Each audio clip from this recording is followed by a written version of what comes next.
सत्संग में आप सभी का स्वागत। जहां हम भगवत गीता के 8वें अध्याय को राना सर से जानने का प्रयास कर रहे हैं। सर को प्रणाम और निवेदन कि आज के सत्संग की शुरुआत करें।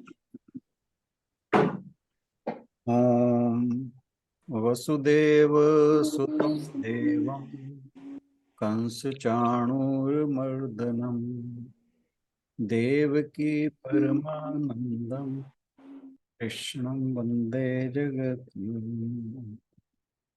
सभी को बहुत बहुत प्रणाम। हम गीता जी के 8वें अध्याय के श्लोक नंबर 12 पर पहुंच चुके हैं। कल हमने किया था श्लोक नंबर 11। यदक्षरम वेद विदो वदन्ति विशन्ति यद्यतो यद्यतो वीतरागाय यद छिन्नतो ब्रह्मचर्यं चरन्ति तते पदम संग्रहण प्रवक्ष्ये।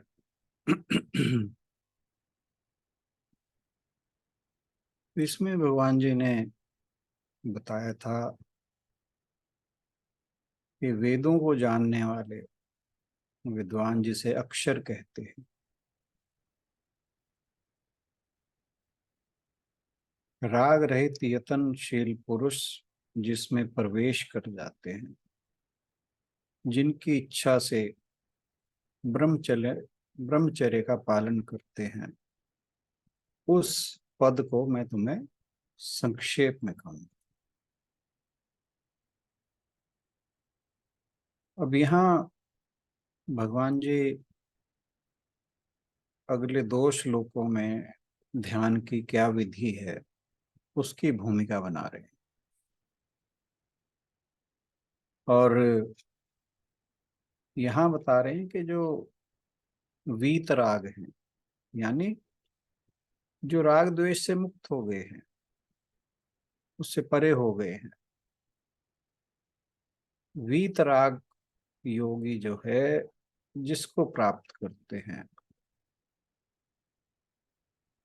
वो क्या है? वो है अक्षर। अक्षर क्या है?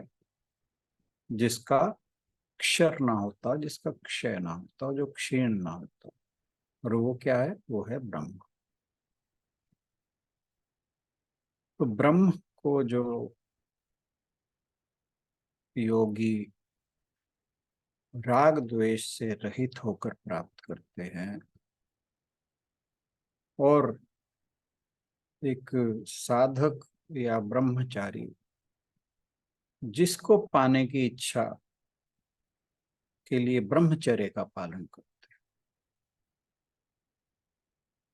वह मैं तुमसे कहूंगा।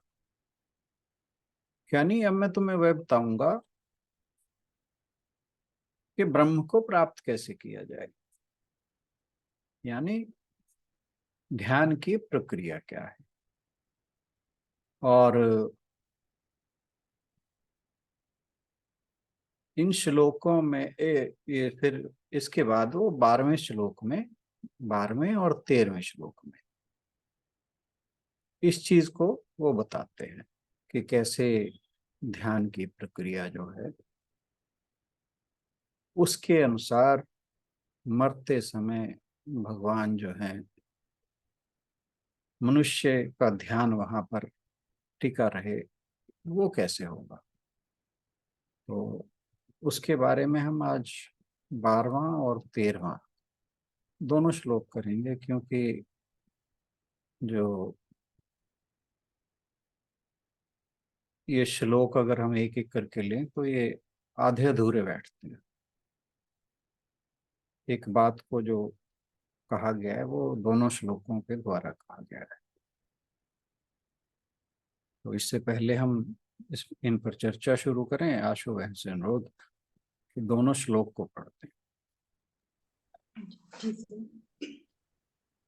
सर्वद्वाराणि संयम्य मनोहृदि निरुध्य च मूर्ध्या ध्यायात्मनः मूर्धन्याधायात्मनः प्राणमास्थितो योगधारणम् ओमित्येकाक्षरं ब्रह्म व्याहरन् मामनुस्मरन् यः प्रयाति त्यजन्देहम् यः प्रयाति त्यजन्देहम् स याति परमां गतिम्।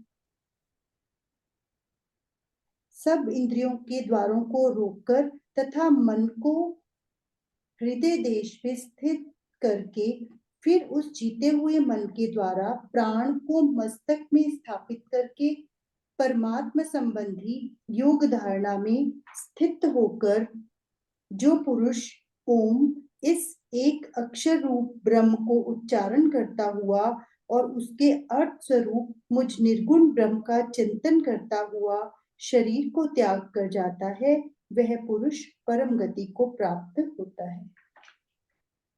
पिछले श्लोक में बात की गई थी वीतरागता की। गीता वीतराग होने की सिद्धि की एक पद्धति बताती है और इस पद्धति के 5 अंग हैं। पहला, सारे इंद्रिय रूपी द्वारों पर संयम करें। दूसरा, मन को हृदय में निरोध करें। तीसरा, प्राणों को मूर्धा में स्थिर करें। चौथा, ओंकार का अनायास उच्चारण यानी अनाहत नाद अपने आप से और होने दें। तो 5वां है परमात्मा का चिंतन करें। तो इस पद्धति द्वारा मनुष्य वीतरागता को प्राप्त हो सकता है।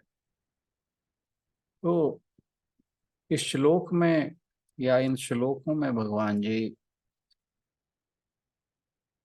ईश्वर के नाम का ध्यान किस प्रकार करें उसकी एक विधि बताते हैं। उन्होंने यहाँ पे स्टेप वाइज बताया है। पहला स्टेप है कि इंद्रियां, यहाँ जो कहा ना, सर्व द्वाराणि संयम्य मनोहृदय निरुद्ध च, कि जो इंद्रियां हैं, कौन सी? ज्ञान इंद्रियां, आंख, कान, नाक, मुंह यानी जीभ और त्वचा, स्पर्श के इंद्रिय, इनको द्वार बताया है। सर्व द्वाराणि, द्वार क्यों बताया? कि इंद्रियों के माध्यम से हमारी जो चेतना है वो बाहर जाती है। विषय भोगों में हमारा मन जो है इन्हीं द्वारों के माध्यम से रमण करता है, लेकिन बाहर तो जगत है और जगत जो है वो क्षर है, अक्षर नहीं है। तो अब हमारा उद्देश्य है अक्षर को जानना। तो यदि मनुष्य अक्षर को जानना चाहे तो विवेक और वैराग्य के द्वारा इन इंद्रियों को नियंत्रित करके जो बाहरी जगत के लिए जितने द्वार हैं वो सारे बंद करते हैं। जब ज्ञान इंद्रियां अपने विषयों से हट जाती हैं, फिर कर्म इंद्रियां, जो कर्म इंद्रियां हैं, वो भी अपने विषयों की तरफ नहीं जाती। इंद्रियों को उनके विषयों से रोकना प्रत्याहार कहा जाता है। आपको ध्यान होगा, ये हमने अष्टांग योग में किया था। पतंजलि सूत्र द्वारा के पतंजलि सूत्र में जो अष्टांग योग है उसमें हमने किया था। तो जब एक बार इंद्रियां और उनके उपकरण, इनके ऊपर नियंत्रण हो जाता है और उन्हें बाह्य विषयों से हटा लिया जाता है, फिर उन्हें भीतर की ओर, अंदर की ओर, अपने अंतःकरण की ओर मोड़ना होता है। लेकिन इंद्रियों से भी सूक्ष्म मन है। इंद्रियां तो फिर भी शांत की जा सकती हैं, लेकिन मन तो हमेशा ही चलता रहता है, और जो स्वयं चंचल है उसे सभी को चंचल नजर आता है। जैसे चलती रेल में बैठे व्यक्ति को घर, पेड़, खेत, खलिहान सब चलते हुए दिखते हैं, ऐसे ही जो गतिशीलता है उसका नाम ही जगत है। चंचल मन को जगत ही नजर आता है, और जब ये मन स्थिर हो जाता है तो फिर ये जो जगत है वो ब्रह्म रूप दिखाई देने लगता है। फिर उसे मन के स्थिर होने पर जगत जगत नहीं दिखाई देता, फिर उसे ये ईश्वर नजर आता है। तब साधक को कुछ सब कुछ ब्रह्म रूप नजर आने लगता है, और सर्व ब्रह्ममय मयम जगत, यानी वासुदेव सर्वमिति, सब जगह वासुदेव है।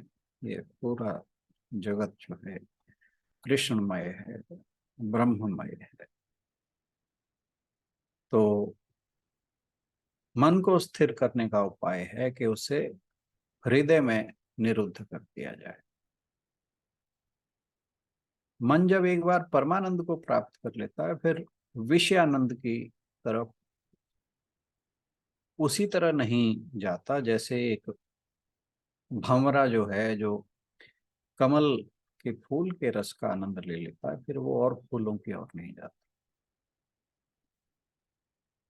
तो जो परमानंद है और विषयानंद है, इसमें यही फर्क है।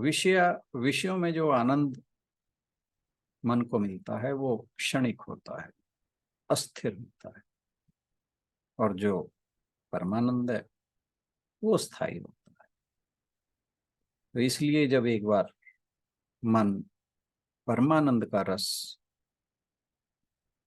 ग्रहण कर लेता है, फिर उसे जो विषयानंद है उसमें उसकी रुचि खत्म हो जाती है।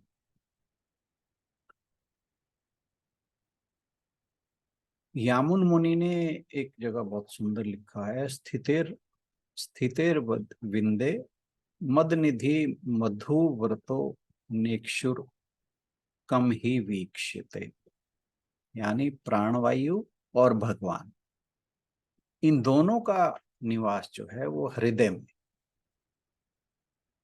गीता के 15वें और 18वें अध्याय में बताया गया है कि भगवान हृदय में अंतर्यामी रूप से रहते। जब मन बाहरी विषयों के बजाय मन के भीतर की ओर दौड़ रहा है, जब मन शांत और विचारों से खाली होता है, तो ये हृदय में प्रवेश करता है। हृदय नाम केंद्र का है। इसमें जो हृदय है उसको अलग अलग वर्ड्स में इस तरह से एक्सप्लेन किया गया कि हरि का अर्थ है हरति, अर्थात आदान। दद का अर्थ है ददाती, यानी प्रदान। और य का अर्थ है यच्छति, अर्थात जो संयम। यच्छति का अर्थ है संयम, जो संयमित रहते हुए आदान प्रदान करे वह हृदय है। विश्व का हृदय ब्रह्म है, वही उत्पत्ति, स्थिति और प्रलय करता है। मन को अगर उस ब्रह्म में यानी हृदय में लगाएं तो वह स्थिर हो जाएगा। परम गति की प्राप्ति इंद्रियां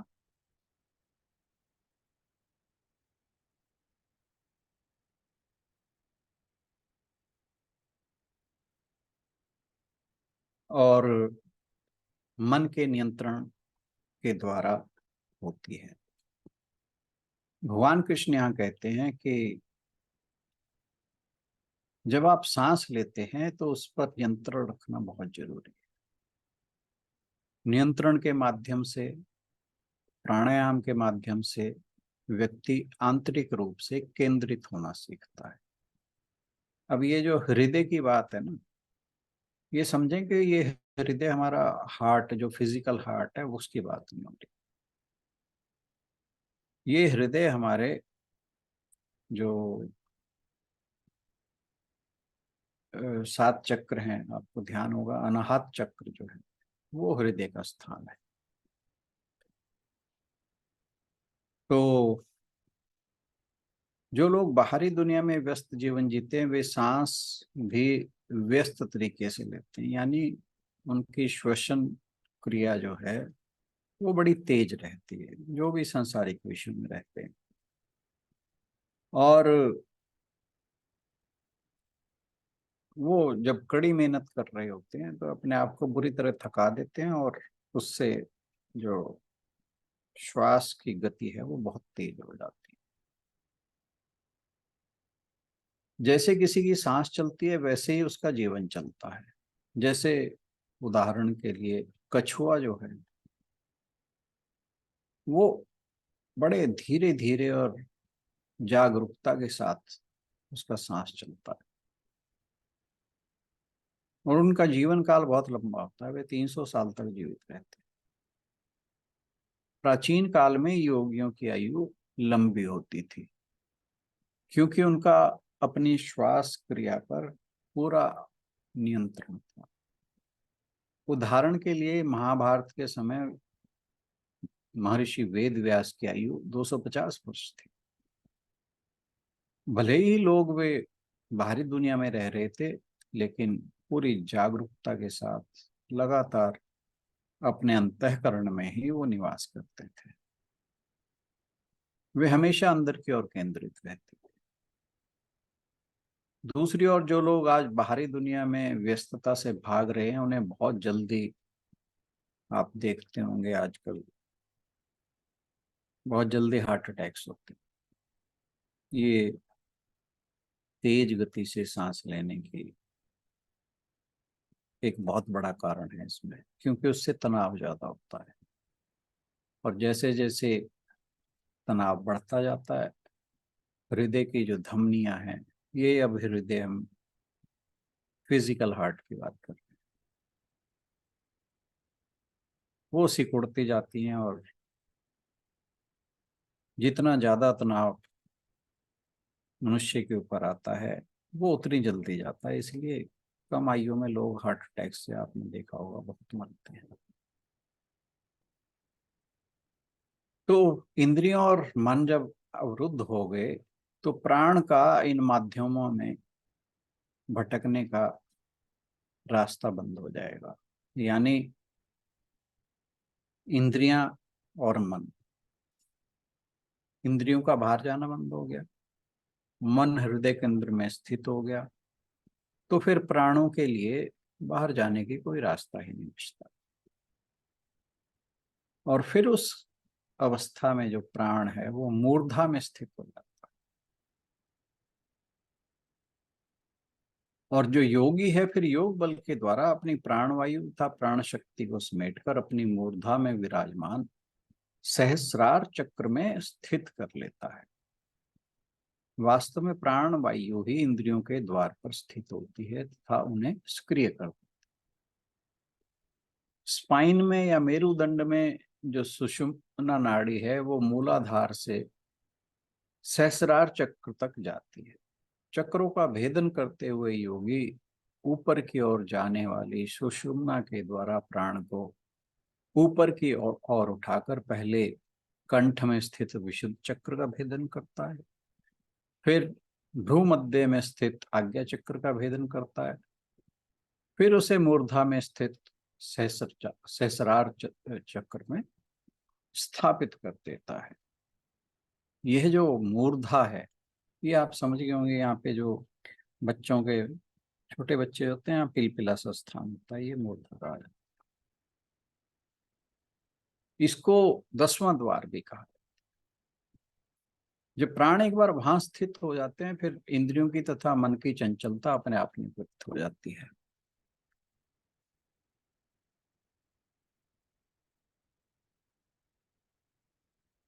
फिर एक अजपा जप चलता है, और वो है सोहम।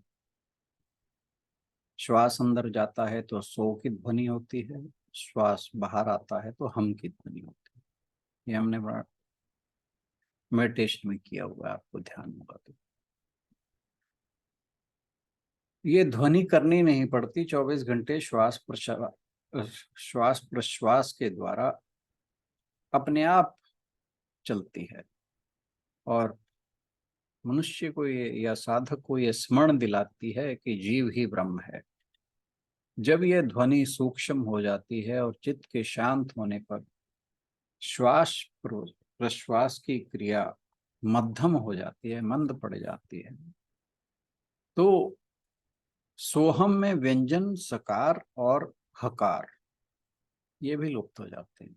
इसको कहने का भाव क्या है कि सोहम में 3 अक्षर हुए। सो, एक तो स, ओ, ह, म। तो कहते हैं कि जब चित्त शांत हो जाता है और श्वास प्रश्वास की क्रिया भी मंद पड़ जाती है, फिर सोहम में से स और ह ये दोनों भी लुप्त हो जाते हैं। फिर क्या बचा? ओम। फिर ओम शेष रह जाता है। यही ओंकार का सहज अजपा जप है, जिसे योगी जन अनाहत नाद कहा करते हैं। क्योंकि इस नाद में अनाहत क्यों कहते हैं? क्योंकि इस नाद में ना तो कंठ, न तालु, न मूर्धा, न दंत, न ओष्ठ, इन स्थानों को प्राण आहत नहीं करता। इसका मतलब क्या हुआ कि हम जो कुछ भी बोलते हैं, ये पांचों में से किसी न किसी का वाइब्रेशन या मोशन जरूर होता है। चाहे जीभ का हो, चाहे गले का हो, चाहे तालु का हो, चाहे दांत का हो, या होंठ का हो। लेकिन ये जो अनाहत नाद है, इसमें ये इनका इनका कोई रोल नहीं है। ये नाद ऐसा है जो अपने आप चलता है। और ये जो श्वास प्रश्वास की चोट है, वो भ्रिकुटी के मध्य आज्ञा चक्र पर पड़ती है। और इस चोट से आज्ञा चक्र, जो शिव का तृतीय नेत्र है, जागृत होकर काम को भस्म कर देता। फिर काम वासना मन में नहीं रहती। साधक को यह सारी प्रक्रिया आत्म के शुद्ध रूप परमात्मा का स्मरण करते हुए करनी है, तभी उसे सफलता मिलेगी। जो जीवन में इस प्रक्रिया को सिद्ध कर लेता है, अंत समय में वह इसी प्रक्रिया से अपनी प्राण छोड़ता है और ऐसे साधक को परम गति मिलती है।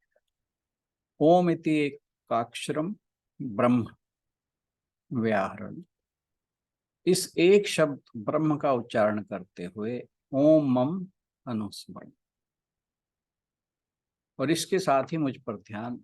सभी में एक दिव्य आत्मा, जैसा कि श्री कृष्ण यहाँ बता रहे हैं, यह पर्याति त्याजम देह, जो इस प्रकार शरीर छोड़ता है, स याति परम गति, परमम गति, वह उस परम पद को प्राप्त, परम गति को प्राप्त।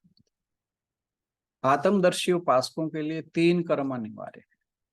पहला, प्राणवायु को मस्तक में ले जाना, ओम नाम का जाप करना, तथा भगवान का हृदय में स्मरण करना। और 3 क्रियाओं को करते हुए जो शरीर त्याग करता है, वह परम गति, जन्म रहित प्रकृति मुक्त आत्मा को प्राप्त होता है। मुंडक उपनिषद में आया है कि निर्मल अंतःकरण वाले ज्ञानी मृत्यु के समय ब्रह्मलोक से अमृतमय जीवन प्राप्त करके मुक्त होते हैं। प्रश्न उपनिषद में महर्षि पिपलाद, वो सत्य काम को मृत्यु के समय ओम के उच्चारण का महत्व बताते हैं। परम गति क्या है? परम गति का अर्थ है अंतिम गति, अर्थात इसके बाद मनुष्य जन्म जन्मांतर में नहीं भटकता। परम गति का अर्थ उत्कृष्ट गति भी है। जब गति अपने उत्कृष्टतम रूप में होती है, तो वह स्थिति में बदल जाती है। इसमें एक एग्जाम्पल ये समझाया कि 5 मील की यात्रा प्रति घंटा 1 मील चलने पर 5 घंटे में तय होगी। 2 मील चलने पर 2.5 घंटे में तय होगी। 5 मील चलने पर 1 घंटे में। 10 मील चलने पर आधे घंटे में। अगर गति बढ़ाते बढ़ाते कल्पना करें कि गति इतनी तीव्र हो गई है कि यात्रा शून्य समय में समाप्त हो गई, यही उत्कृष्टतम गति। विचार करेंगे तो पता लगेगा उत्कृष्टतम गति भी है और यही स्थिति भी है, यहाँ भटकन नहीं। एक बार जब कोई उस उच्च सर्वोच्च स्थिति को प्राप्त कर लेता है, भले ही वह बाहरी दुनिया में रहता हो, खुद को कई गतिविधियों में व्यस्त रखता हो, उसका मन, उसकी चेतना कभी विचलित नहीं होती। ईश्वर स्वयं व्यक्ति के मन में स्थापित हो जाता है और फिर व्यक्ति मुक्त हो जाता है, जीवन मुक्त कह सकते हैं इसको। जबकि जिन लोगों को उस स्थिति का एहसास नहीं है, उनका दिमाग हमेशा बाहरी दुनिया की ओर भागने में व्यस्त रहता है। बाहरी बात जो जगत है उनके दिमाग में घर कर जाता है और वे कभी भी मुक्त नहीं हो सकते।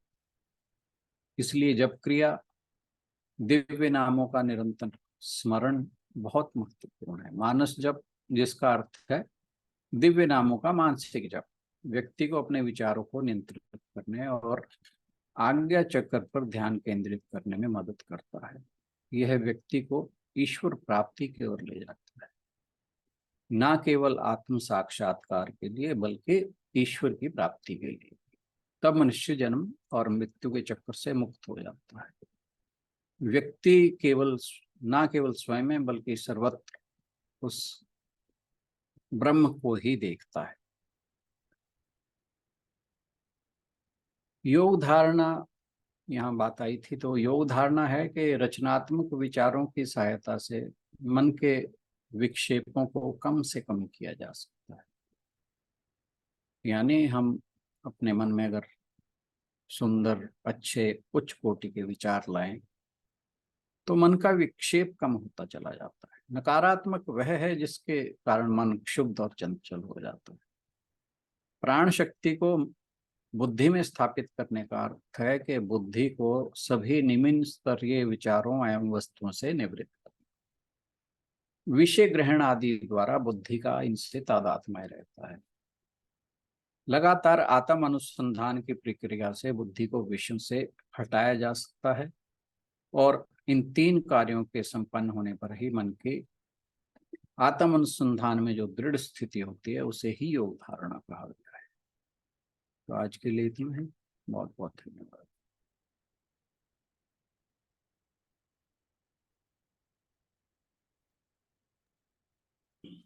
धन्यवाद राणा सर। यदि आप में से किसी का कोई प्रश्न हो आज के श्लोकों को लेकर तो जरूर पूछ सकते हैं आप।